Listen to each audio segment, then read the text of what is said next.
There comes a defining point in every major sports controversy when the reality simply becomes impossible to suppress. For weeks, the basketball world has been caught in a carefully orchestrated, deeply frustrating effort to mislead the public. They faced the fans directly, they addressed the analysts confidently, and they attempted to convince everyone that leaving Caitlin Clark on the sidelines was a smart, essential, and highly calculated decision. They pointed to veteran presence. They emphasized earning your place. They referenced the intricate, unspoken traditions of Team USA. But all along, anyone with clear vision and even a basic grasp of today's basketball spacing could tell it was completely untrue. It was an error. It was a massive underestimation of ability. And now, everything has reached its tipping point. The barrier has collapsed. Following Team USA's 101-46 complete dismantling of New Zealand, interim head coach Nate Tibbetts stepped forward to speak. And although he tried to dress his comments in typical coaching language, while attempting to shield the sensitive pride of experienced players, if you truly pay attention to his words, it comes as close as possible to an open acknowledgement of fault from a national team coach. We are about to carry out a precise and unfiltered breakdown of that press conference. We will remove the surface-level politeness, examine the official box score, and reveal exactly how the coaching staff ended up stuck in a situation they created themselves. We will demonstrate why Caitlin Clark is not merely someone who should start, but the clear centerpiece this entire roster must revolve around. Now picture the moment. Caitlin Clark is finally placed in the starting lineup. The basketball world exhales in relief, yet the first minutes of the matchup against New Zealand do not resemble a fluid, well-synchronized unit. The offense appears slightly out of rhythm. It seems uncertain. And when Nate Tibbetts approaches the microphone afterward, he speaks directly about that early lack of sharpness. I think, early game, back-to-back, quick turnaround. We weren't great in the first quarter, and I thought the last three quarters we really stepped up, competed. I thought our second group came in and really... Pay close attention to the wording. We struggled in the opening quarter. I felt like our second unit stepped in and really established the momentum. The mainstream media and the clickbait creators immediately latched onto that statement. They rushed to twist it into criticism of Caitlin Clark. They pushed the narrative that the coach was blaming Caitlin Clark for underperforming in her first start. But if you truly understand the strategic details of basketball, you quickly realize Tibbetts is not blaming Caitlin Clark at all. Instead, he is unintentionally exposing flaws in his own lineup decisions. He is acknowledging a significant structural mistake in how the team is being utilized. When you finally choose to start the most dangerous, fast-paced, tempo-driving point guard the game has ever seen, you do not place her next to another ball-heavy, deliberate, slower-paced guard. Yet that is exactly what the Team USA coaching staff chose to do. They paired Caitlin Clark with Chelsea Gray. Gray is an icon. She is an elite talent, but she plays at an entirely different rhythm.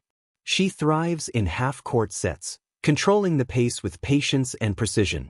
Caitlin Clark thrives in transition, accelerating the game, firing from deep range with speed and confidence. When both share the court, it creates a clear strategic conflict. You are essentially forcing a Ferrari to follow behind a tractor on a narrow single-lane road. Clark wants to push the pace immediately the moment the ball is secured, but the system forces her to defer to the veteran presence. As a result, she hesitates. The spacing tightens. The New Zealand defense, which should be under constant pressure from speed, instead gets comfortable setting up in the half-court because the United States slows things down by choice. When Nate Tibbetts says the first group lacked energy and failed to establish control, he is correct. But it is not due to a lack of skill. It is because the coaching staff made a major chemistry misjudgment. They attempted to satisfy the veterans while also responding to public demand by starting Clark, and in the process, they formed a rigid and incompatible starting lineup. That's what you want, right? You want that consistency from group to group. The first group didn't have it, they didn't set the tone, but the second group came out and did a really... The first unit simply did not have it. They failed to establish momentum, while the second unit stepped in and performed exceptionally well. The opening group lacked rhythm and failed to dictate the pace, But the bench came in and delivered exactly what was needed. Now let's break down that second unit that supposedly turned everything around. The lineup off the bench included players like Rhyne Howard and Angel Reese. Rhyne Howard erupted for 18 points, shooting 6 of 10 from beyond the arc. Angel Reese entered the game and immediately controlled the boards. They looked outstanding. But what actually made them so effective? Did they suddenly create a brand new offensive system? Of course not. They looked dominant because the starting group, even with its awkward spacing, had already spent the previous several minutes wearing down the New Zealand defense. Even when Caitlin Clark is placed in a slower, more deliberate system, her presence alone creates massive pressure. She pulled multiple defenders toward her on nearly every possession. She forced opposing guards to fight through endless screens. She drained both the physical stamina and mental sharpness of the defense. So when the bench unit entered the game, they were going against a defense that was already fatigued and struggling to keep up. The reserves simply took full advantage of the foundation that had already been built by the starters. This is a basic principle of basketball dynamics, and the coaching staff is fully aware of it. But the most revealing moment of the entire press conference, the statement that clearly highlights the internal uncertainty within the coaching staff, came when a reporter directly questioned Tibbetts about the uneven offensive flow. Just talking to Kara and our coaching staff, it's not always easy for players to get into a rhythm when the coaches are messing with the lineups, and part of that is just... It is not always simple for players to find their rhythm when coaches keep adjusting the rotations, and part of that process is figuring out which combinations actually fit and which clearly do not. And there it is, stated plainly by the interim head coach, constantly tinkering with the lineups. That is the core issue. That is the clear admission. With only months remaining before the WNBA season and major international competitions approaching, the staff is openly acknowledging that they are handling Team USA like an unpredictable experiment. They are constantly altering the lineups. When you have a once-in-a-generation talent like Caitlin Clark available, you do not keep adjusting combinations just to test outcomes. You do not reduce her to a trial variable in a rotation puzzle. You establish her as the unquestioned centerpiece of the system, and then you identify the 4 players who best match her speed, spacing, and court vision. The problem was never that Caitlin Clark was unprepared to start. The real issue is that the coaching staff seems hesitant to fully hand her control. They are worried about disrupting the long-standing veteran hierarchy. Because of that, they continue reshuffling rotations, managing minutes like a political balancing act, sacrificing offensive consistency in order to maintain locker room harmony. Yet no matter how much they keep adjusting lineups, no matter how awkward the surrounding system becomes, Caitlin Clark's impact refuses to be contained. The box score from this matchup stands as undeniable evidence against the coaching decisions. It completely dismantles the idea that the starting group failed. In a game where the coach admitted the starters struggled to find rhythm, Caitlin Clark still logged 23 minutes. She still directed a dominant win. She finished with 14 points and added 6 assists, doing so with remarkable efficiency that shows she is evolving her game to counter international defenses.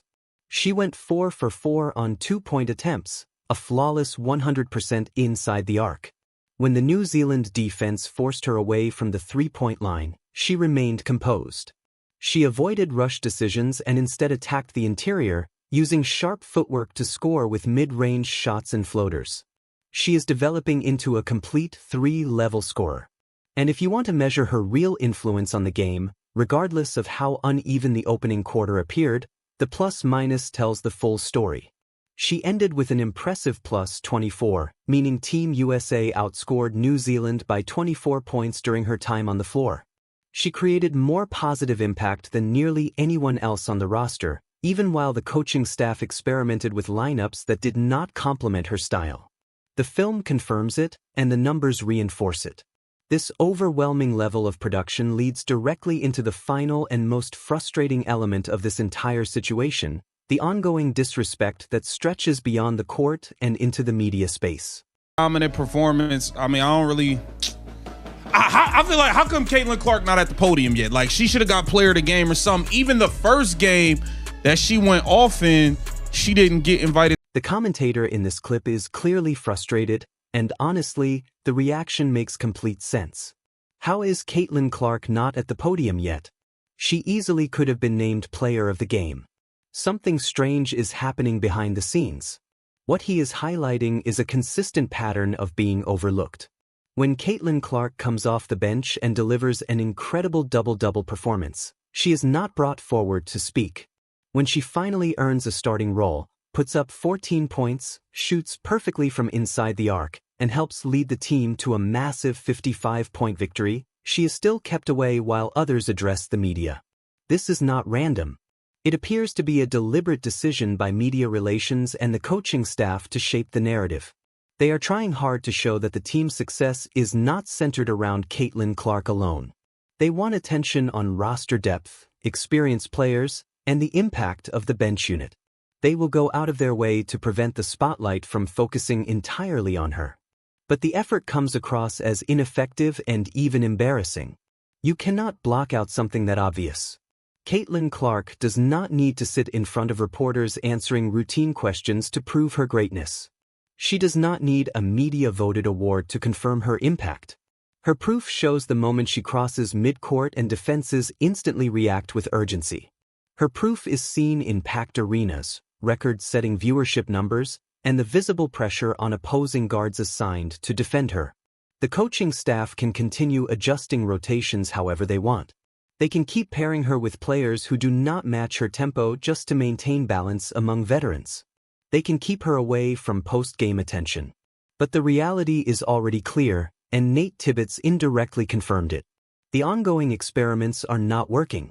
The old hierarchy no longer fits. The only time this team truly looks dominant, cohesive, and overwhelming is when Caitlin Clark controls the ball and sets the pace on her own terms. The upcoming matchup against Spain will be the true test. Spain is far more structured and tactically sharp than New Zealand. They will not allow early game inconsistencies to slide. They will punish every breakdown and take advantage of every flawed lineup decision. If the coaching staff continues experimenting instead of committing to a system built fully around Caitlin Clark's unique spacing and playmaking ability, they will face a serious challenge. The moment for cautious decision-making is gone. Prioritizing veteran comfort can no longer come first. Everyone already knows who the most impactful player is. The fans recognize it and the data supports it. It is time for Team USA to stop hesitating and fully embrace the leader of modern basketball. Thanks for being part of this breakdown session. We do not follow misleading narratives, we do not entertain shallow clickbait, and we always focus on the truth revealed through performance and numbers. If you want sharp, detailed basketball analysis, make sure to subscribe and like the video. Drop your thoughts in the comments.